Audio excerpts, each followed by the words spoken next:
எஜமானன் நீங்க தானே, என் எஜமானன் நீங்க தானே, எஜமானன் நீங்க தானே, என் எஜமானன் நீங்க தானே, உன் கரத்தையே நோக்கிடுவேன் என்னை என்றும். ஆண்டவராகிய இயேசு கிறிஸ்துவின் நாமத்தினாலே உங்கள் யாவருக்கும் 2159வது காலை மன்னா செய்தி மூலமாக உங்களை சந்திப்பதில் மிக்க மகிழ்ச்சி அடைகிறேன். தேவனாகிய கர்த்தர் இந்த இரவு முழுவதும் பாதுகாத்து அற்புதமாய் ஒரு புதிய நாளை தந்திருக்கிறார். அவருக்கே மகிமை உண்டாகட்டும்.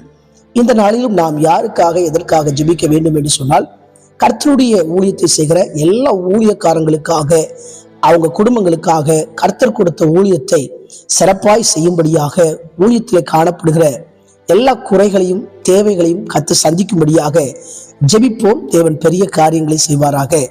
இந்த காலை மன்னா ஆதாரத்துக்காக எடுத்துக்கொண்ட வேத வசனம் யாக்கோபு எழுதின நிருபம் 4ஆம் அதிகாரம் 6வது வசனம். தாழ்மை உள்ளவர்களுக்கோ கிருபை அளிக்கிறார் என்று சொல்லி இருக்கிறது. எனக்கு பிரியமான கர்த்தருடைய பிள்ளைகளே, அன்பார்ந்த தேவ ஊழியர்களே, அருமையான நண்பர்களே, தாழ்மை உள்ளவர்களுக்கு தேவன் கிருபையை கொடுக்கிறார். நம்முடைய வாழ்க்கையில எல்லாவற்றிலும், எல்லா நிலைகளிலும், எல்லா சூழ்நிலைகளிலும் தாழ்மையா இருக்க வேண்டும்.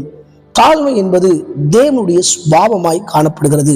வேதத்துல லூக்கா எழுதின சுவிசேஷம் 1ஆம் அதிகாரம் 48வது வசனத்திலே சொல்லப்பட்டிருக்கிறது, அவர் தம்முடைய அடிமையின் தாழ்மையை நோக்கி பார்த்தார். இதோ இது முதல் எல்லா சந்ததிகளும் என்னை பாக்கியவதி என்பார்கள். வேதத்துல மரியாளை பற்றி பார்க்கிறோம். மரியாள் பாடும் பொழுது இப்படி பாடுகிறாங்க, அடிமையின் தாழ்மையை கண்ணோக்கி பார்த்தார் என்று சொல்லி. ஒவ்வொருவருடைய தாழ்மையை கர்த்தர் பார்க்கிறார். வேதத்துல வாசிக்கிறோம், தாழ்மைக்கும் கர்த்தருக்கு பயப்படுதலுக்கும் வரும் பலன் ஐஸ்வர்யம், மகிமை, ஜீவன் என்று சொல்லி பார்க்கிறோம். அன்னை மரியாள் காலத்துல அநேக பெண்கள் இயேசு என் வயிற்றில் பிறக்க வேண்டும் என்று சொல்லி அவர்கள் தவம் இருந்தார்களா. அந்த சூழ்நிலையில தான் மரியாள் வயிற்றிலே இயேசு பரிசுத்த ஆவியின் மூலமாக அவர் கர்ப்பவதியாகி இயேசு என்ற பாலகன் பிறந்தார். இவ்வளவு பெரிய அற்புதம் அங்கே பிறந்திருக்கிறது. இதை பார்த்து கொண்டிருக்கிற அன்பான கர்த்தருடைய பிள்ளைகளே, நம்முடைய வாழ்க்கையில நாம் தாழ்மையா இருக்கும்போது தேவன் அநேக அற்புதங்களை, அடையாளங்களை நம்முடைய வாழ்க்கையில செய்கிறார். உங்க வாழ்க்கையில சில ஆசீர்வாதங்கள் இல்லாமல் இருக்கலாம்.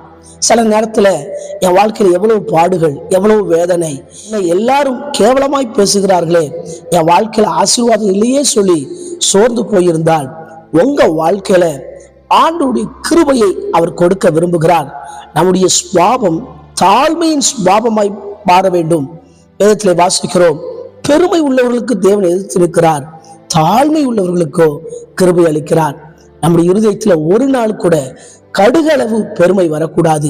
இன்னைக்கு ஆண்டவர் நமக்கு அநேக ஆசீர்வாதங்களை கொடுத்திருக்கிறாரா, அநேக செல்வங்களை கொடுத்திருக்கிறாரா, அநேக நண்பர்களை கொடுத்திருக்கிறாரா, அநேக உற்றார் உறவினர்களை கொடுத்திருக்கிறாரா, எல்லாம் தேவனுடைய கிருபையினால் வந்தது. எனவே இன்னும் தாழ்மையா இருப்போம், தேவனுக்கு பிரியமாய் வாழ்வோம். அவர் உங்க வாழ்க்கையை கண்ணோக்கி பார்த்து இன்றைக்கு எதெல்லாம் இல்லையோ அதையெல்லாம் தேவனுடைய கிருபையினால் அவர் உங்களுக்கு தருவார். ஊழிய பாதையில சோர்ந்து போனீர்களோ, ஊழியத்தில் பல பற்றாக்குறைகள் இருக்கிறதோ, எல்லா சூழ்நிலையும் கர்த்தரால் மாற்ற முடியும். கண்களை மூடி ஜெபிப்போம். எங்களை நேசிக்கிற சர்வ வல்லமுள்ள தேவனை இந்த வேலைக்காக ஜெபிக்கிறேன். ஆண்டவரே ஸ்தோத்திரம். ஒவ்வொரு வாழ்க்கையிலும் தாழ்மையாய் நடந்து கொள்ள உம்முடைய பாவங்கள் பெருக்கெடுத்து ஓட கர்த்தர் கிருபை பாராட்டுவீராக. பிறந்த நாள், திருமண நாளை நினைவு கூறுகிற ஒவ்வொருவரையும் ஆசீர்வதிங்க. என் கிருபை உன்னை விட்டு விலகாமல் இருக்கும் என்று சொல்கிறேன். அந்த வார்த்தை நிறைவேறட்டும். தொடர்ந்து தேவ கிருபை இந்த நாளில எங்களை நடத்தட்டும் ஜெபிக்கிறேன். ரட்சகர் இயேசுவின் மூலம் ஜெபிக்கிறேன் ஜீவனுள்ள நல்ல பிதாவே, ஆமென்.